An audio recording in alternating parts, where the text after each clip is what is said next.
So I was looking into some learning software, particularly a program called RemNote, as a potential replacement to some other software I've been using.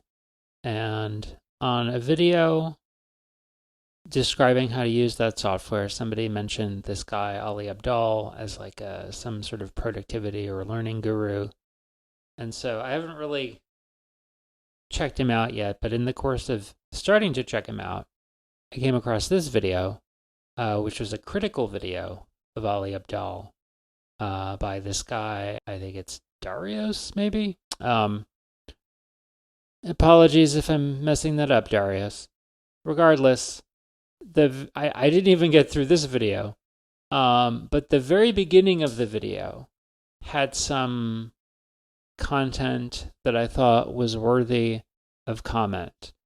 And just so you have some context, basically, Darius is very critical of the idea of watching videos quickly in order to get the content from them.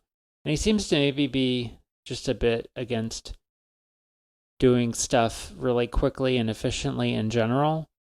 But the video point was the one that piqued my interest. And that was interesting for me because I haven't watched a show at the default speed, one speed, as in, where is it? Right? Normal, right? One speed.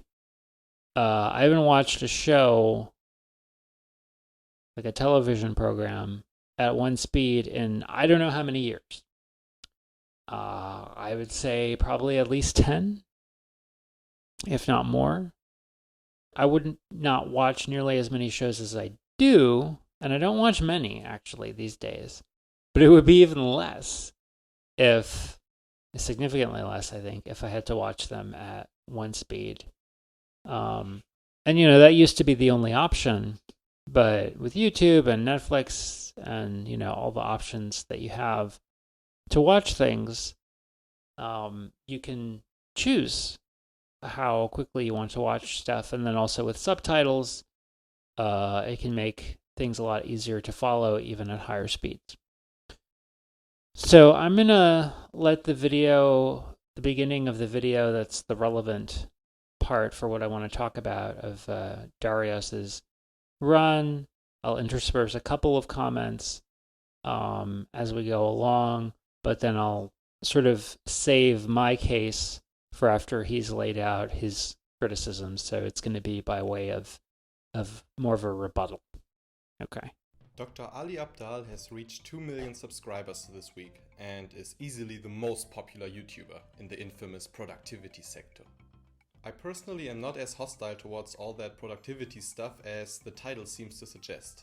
However, while there are also genuine channels that deal with hustle culture in a self-reflexive, critical and relatable manner, often in rather creative ways, Abdaal isn't really one of them. When I encountered his channel a few years ago, Abdaal dealt with spaced repetition, a highly effective learning technique that I also teach my students. The idea behind spaced repetition is that instead of cramming things into a single day, we spread out our revision over time and we review topics, ideally by active recall, at particular intervals. On the one hand, Ali's success as a productivity guru is a result of his branding as a young, aspiring doctor that graduated from Cambridge. He's charming, a bit awkward, but overall just a relatable guy. On the other hand, he also does a great job explaining concepts like these to his audience. The instruction is comprehensive and can be put into practice immediately. Unfortunately, Abdaal's content, while remaining quite easy to digest, has veered into a different direction. It's not about study tips in itself anymore, it's how you use your time most efficiently to save time for other things. No video exemplifies this better than how to watch TV productively. Watching anime and watching TV in general feels to me like kind of a waste of time. And because I worship at the ultra productivity and the only thing I care about is productivity, everything in my life has to be productive, like, listening to audiobooks at 3.5x speed. And so normally what I do... Incidentally, I'll just cut in, I also listen to audiobooks at pretty high speed. 3.5 is a little fast, but at the very least 2 frequently 2.5. And I'll often use an app which has a feature which can accelerate things if there's like a pause automatically. So it often is sort of throttling up towards 3 and then 3 speed and then down again. Is I'll just speed up until it gets to an interesting point, and I'll speed it as fast as I can so I can still. So at the moment, this is really fast, and then I press R, and then it goes back to normal when it's like kind of character building kind of stuff, and so I don't need to watch it at normal speed. Like basically the speed that I can keep up with the subtitles, and then resetting it when it's relevant. That has completely changed the game, and now I'm really looking forward to diving into more TV shows and more anime, because now I've got this method for watching TV productively. So, Oh boy, I'd love to know which TV show he attempts to watch this way. Actually thinking that any artistic decisions such as pauses, music, or nuances in facial expressions can be disregarded as long as you pick up the plot via subtitles is utterly stupid. To illustrate, let's watch one of The Wire's best scenes on 3.5x speed. Yeah, this hurts, but it's not. I just want to note that he says that so in the beginning of the video, he said that he thought he was less hostile about the productivity stuff than the title might suggest. But he's pretty hostile right now, Darius. He calls what Ali is doing utterly stupid. And then he plays back this clip, which, you know, he sort of treats as like self-evident what the problem is. Okay, we'll continue on there. Not just TV. Books can also be read productively. As portrayed in the video, How I Read 100 Books a Year. this was ages ago, where I used to think, oh, you know, if I'm reading, I should read something good rather than just reread Harry Potter. But then I realized that actually, you know, who defines good? Who cares if the classics are classics because English literature students study them? I don't really care. I want to read for enjoyment, and I want to read for, you know, to help my life get better. And so the advice I often give to people is that when you're a beginner in reading, i.e. you don't read very consistently, you know, the thing to start with is not something like Charles Dickens, even though it's a good book, or like Jane Eyre, or, you know, like these classics that people say are good, but that, you know, are from a bygone era of these fancy ass English literature sort of books like Charles Dickens and Shakespeare and all that stuff. Haha, get it, guys? I say Dickens and show Steinbeck. They are totally interchangeable. Nobody cares about these old farts, am I right? I would never. What I would say is the great works or whatever, they're not worth reading because people say they're great. They might be worth reading. You could take the sort of default cultural advice about what constitutes great literature under consideration, but you have to use your own judgment, and you could try mixing some of that in and see if you like it. I didn't like Ali's comment about it being from a bygone era, because, you know, stuff worth engaging with could be from any era. Just because it's old doesn't mean it's bad. But just because people say it's great doesn't mean it's good. You know, you have to come to your own opinion and your own judgment. Never, ever touch Of Mice and Men, because it does not make my life better. And it certainly isn't a page-turner. I bet there isn't even a shocking twist at the end. While his arrogance and ignorance towards artistic merit actually repel me, it gets worse. Darius's extreme nastiness and negativity and lack of argument repel me, for whatever that's worth. And reading for enjoyment is more like reading fiction. Because I'm reading for enjoyment, I'm also okay with skipping long bits of description. Like if I get the idea and if I'm really wrapped up in the story, I don't feel the need to read absolutely every word. Yeah, just skim through anything that's not story related. Why not skip the Grand Inquisitor in Brothers Karamazov? It does not move the plot forward at all. I just want to find out who murdered Fyodor. Aside from not giving a fuck about art, Ali's attitude to save as much time as possible extends to basically every other activity whatsoever, and its stupidity. Just another comment. Most people don't generally engage with stuff with their full attention and intellect. Even if they're watching something at one speed like a film, or even if they're reading every word on a page, they're often, I mean, if you've ever been in a theater, you know, and so to talk about the film context, you'll see people checking their watch, checking their phone, talking to people, dozing off if they're tired.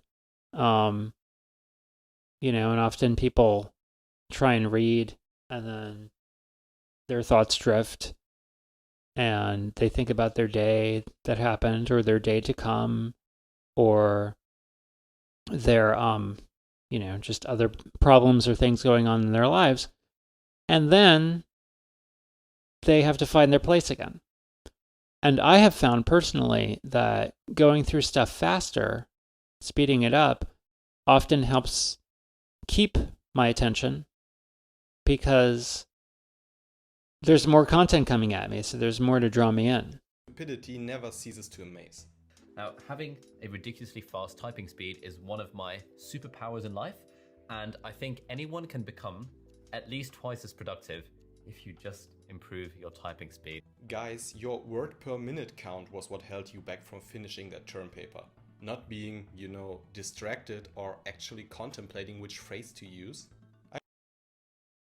I think that this is an egregious straw man that Darius is saying. I took from what Ali said that he thought that typing speed can help productivity a lot. He didn't say that typing speed was the only constraint on productivity, which is the straw man that Darius seems to be engaging in. A lot of people have problems with their typing speed. A lot of people could benefit from working on that.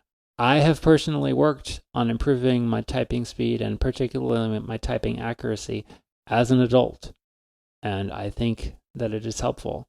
And I have seen situations where people are, say, presenting in a Zoom meeting and they're typing something out for whatever reason, and they have accuracy issues, and they need to strike what they typed and type it again, and it slows down the meeting. So there's a real issue there. I could list a dozen more examples, but you get the gist, right? Ali's transformation into a productivity cyborg is in full progress. Okay. So that's enough to get the gist of where Darius is coming from and what his criticisms of Ali are. So now, I just want to talk about the topic of watching videos more quickly. I'm going to focus on that and just lay out some arguments and some issues and basically arguments for, arguments against. I'm going to talk some about considering your goals in engaging with some content and how those relate to what video speed you might want to use. And then also talk about why people have this incredibly negative reaction that I think is illustrated in Darius's attitude in the part of the video that we've watched so far. Okay, so why would you want to watch videos more quickly? It sounds, a bit strange to a lot of people. And so I think that the obvious benefit is that it lets you watch more stuff in less time, right? That's pretty self-evident, that part of it. But I think there's a lot of downstream consequences of that are worth thinking about in detail. One thing is that, you can catch up on shows really quickly. So what does that mean? Well, if you can catch up on a show really quickly, maybe that helps you avoid spoilers. If there's something big going on in the show coming up that people are going to be talking about. You can also catch up and then you're able to talk about the show with your friends. You also might see shows that you might otherwise not ever get to, because if you think about it, you only have so much time in your life, right? So if you make a decision that you're only going to spend X amount of time a week watching shows, then if you can watch them twice as fast, you're going to get through twice as many shows.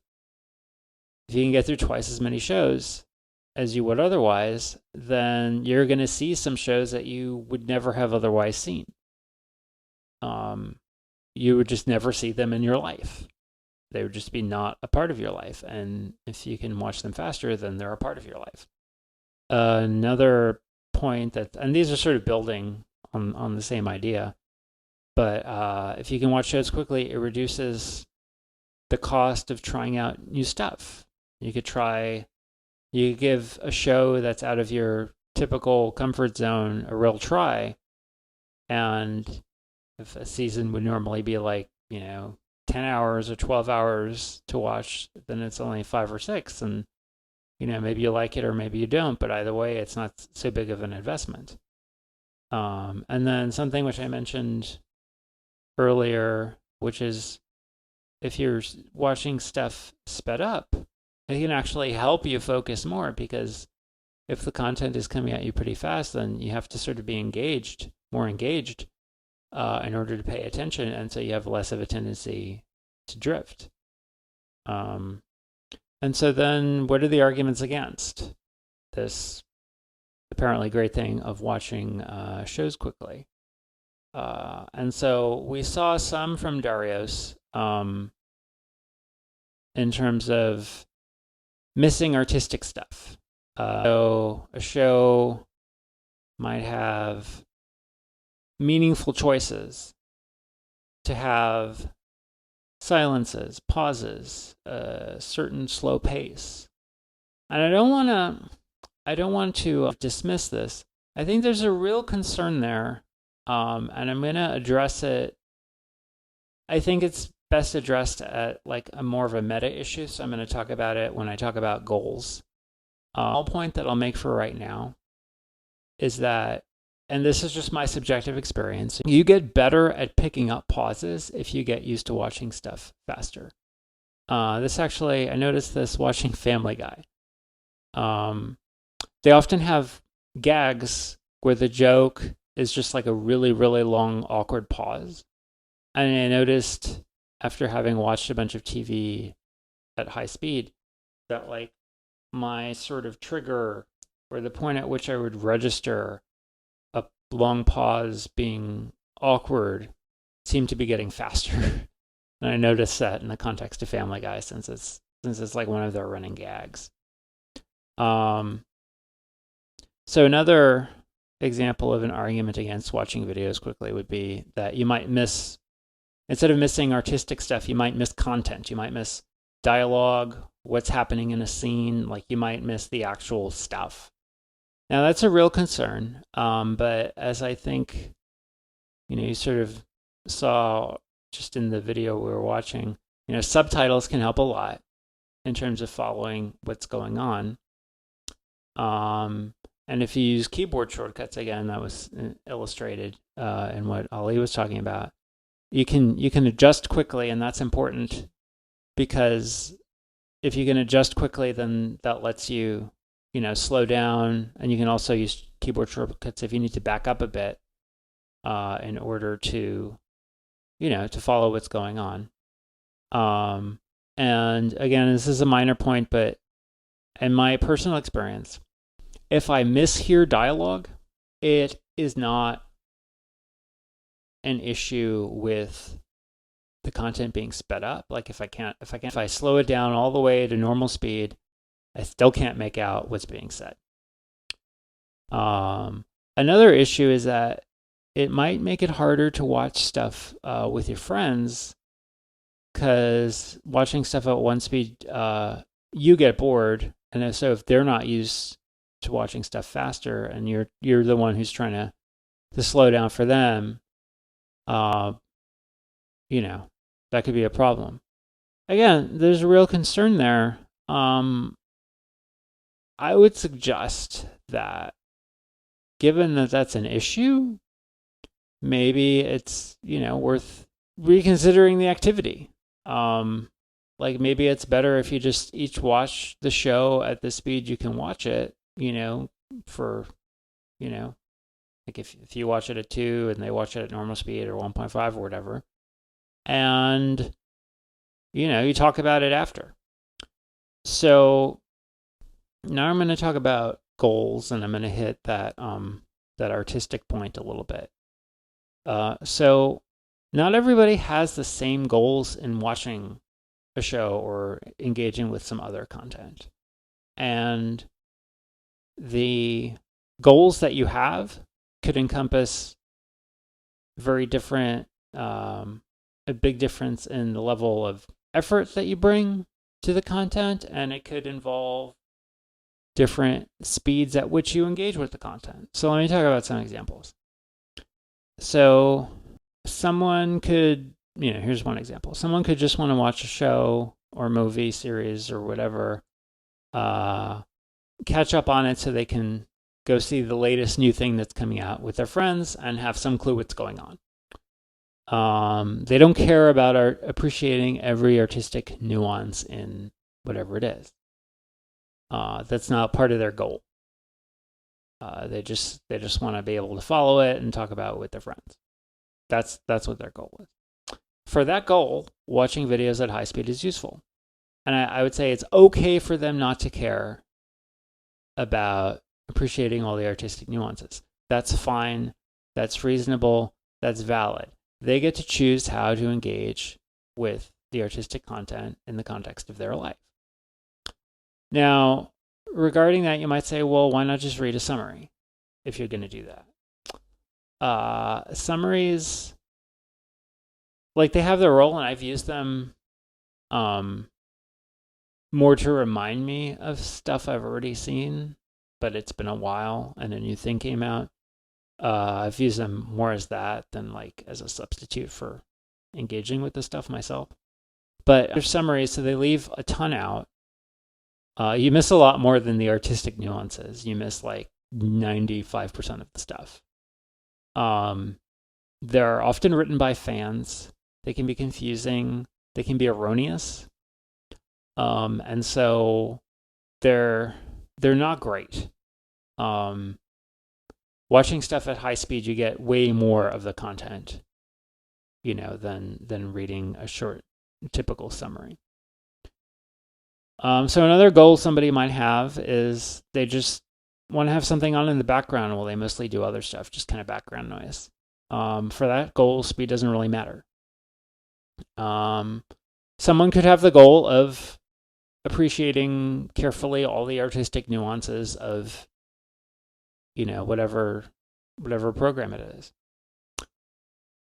It's interesting. I was thinking about that. For that, just doing a one-speed viewing, especially if you just do it once, that is not going to be sufficient for that goal, typically. To do that seriously and to do it well, you're going to want to do repeated viewings, probably some written analysis, or maybe make a YouTube video, that sort of thing. One example that I had, I saw a video recently on Star Wars. It was about Star Wars. It was on YouTube.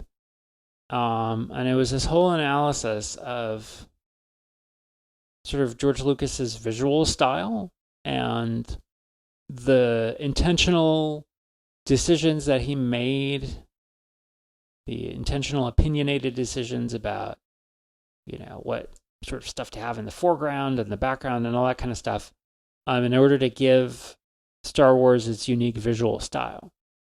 And for me, that was a very interesting video to watch because it helped answer a question for me, which is, why were the original Star Wars movies, or even the prequels, so visually distinct, and yet a lot of the stuff that's coming out now is, kind of bland, especially the TV stuff. And it's not just a budget issue. I don't think it's the lack of that really opinionated visual artist sort of guiding things.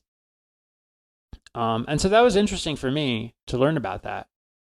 But it was something that I was particularly interested in, and I don't have that level of interest in like everything I watch. I have to be very selective about what I'm going to watch, an hour YouTube video regarding like the visual style of something. So then another goal somebody could have is analyzing a show as a piece of culture from, say, a philosophical point of view, like using it as material in analyzing or criticizing some aspect of the culture, like, say a show depicts romance or something, and they want to analyze and criticize cultural ideas about romance, so they use that as the the sort of point of departure. And for that goal, a lot of the artistic nuances might not be relevant. Like it might behoove a person doing that to just go through the show quickly to get the idea content from it. And then they have more time to do their analysis, which is where their real work is going to be.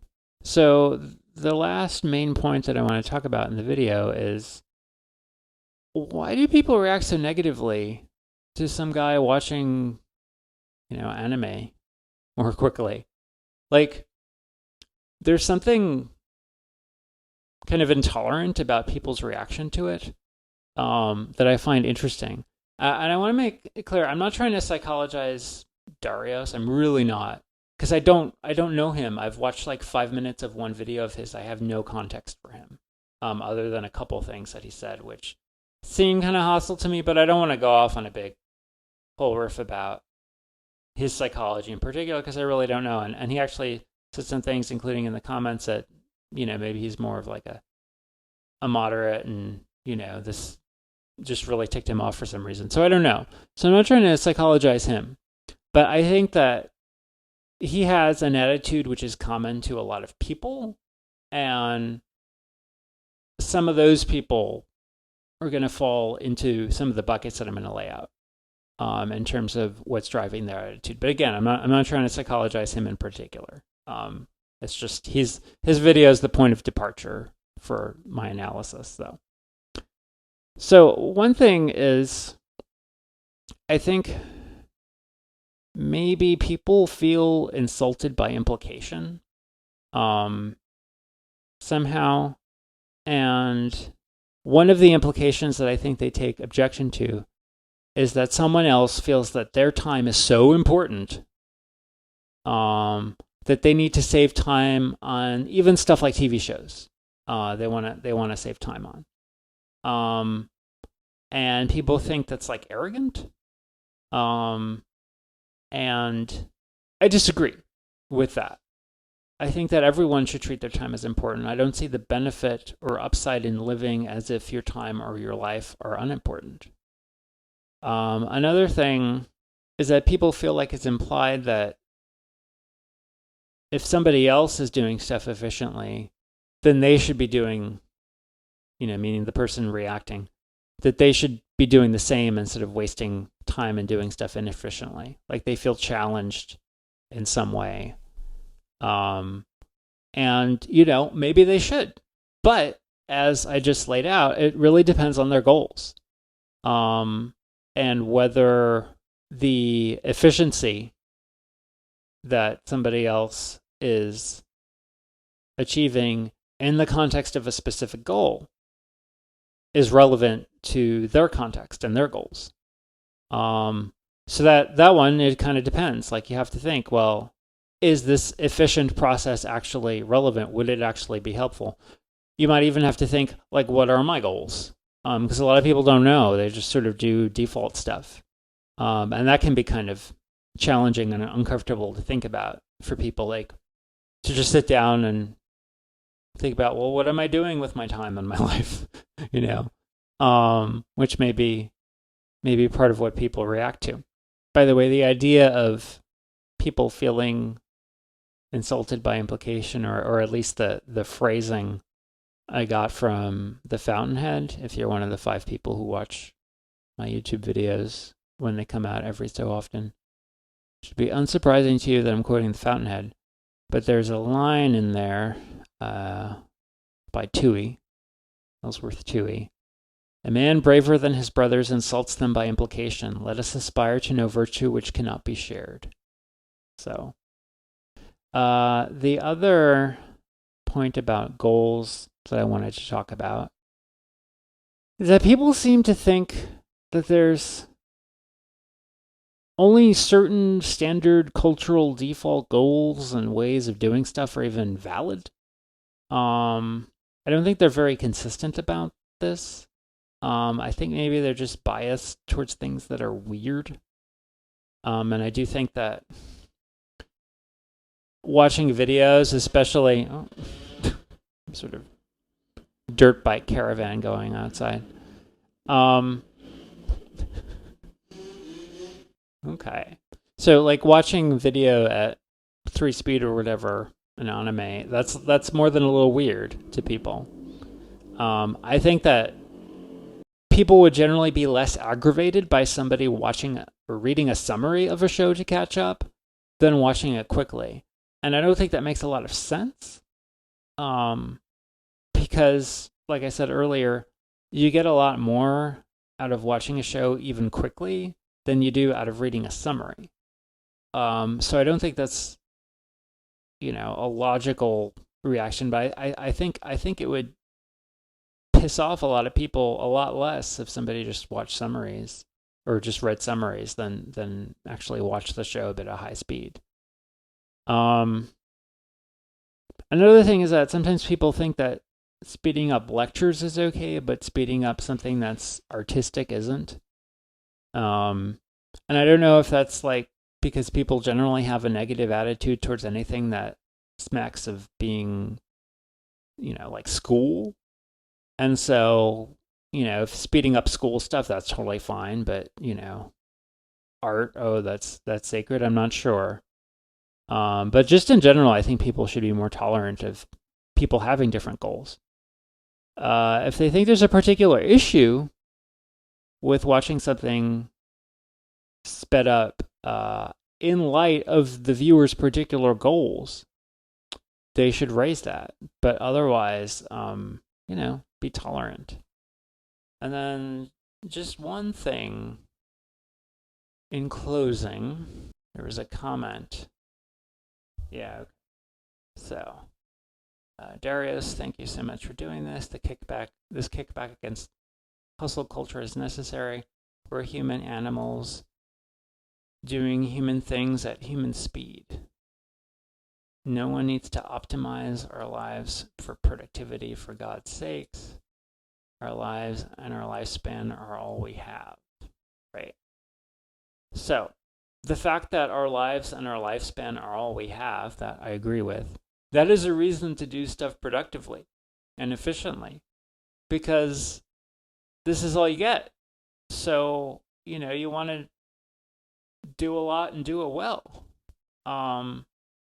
Now, as to human animals, well, the human is the rational. That's our distinct capacity. And so we should make use of our reason in order to figure out better ways to do things. Human speed. Well, humans, they can learn to do things more quickly and more efficiently. And, there's not like a default human speed. Which this seems to be taking for granted. Human speed in the context of an Olympic runner is very different than, human speed for most people, right? And while most people can never achieve the level of speed that an Olympic runner can in that context, they can make lots of improvements in lots of areas of their lives, and watching stuff more quickly is one of them. So, yeah, those are my thoughts. I hope that you found them useful, and thanks for watching.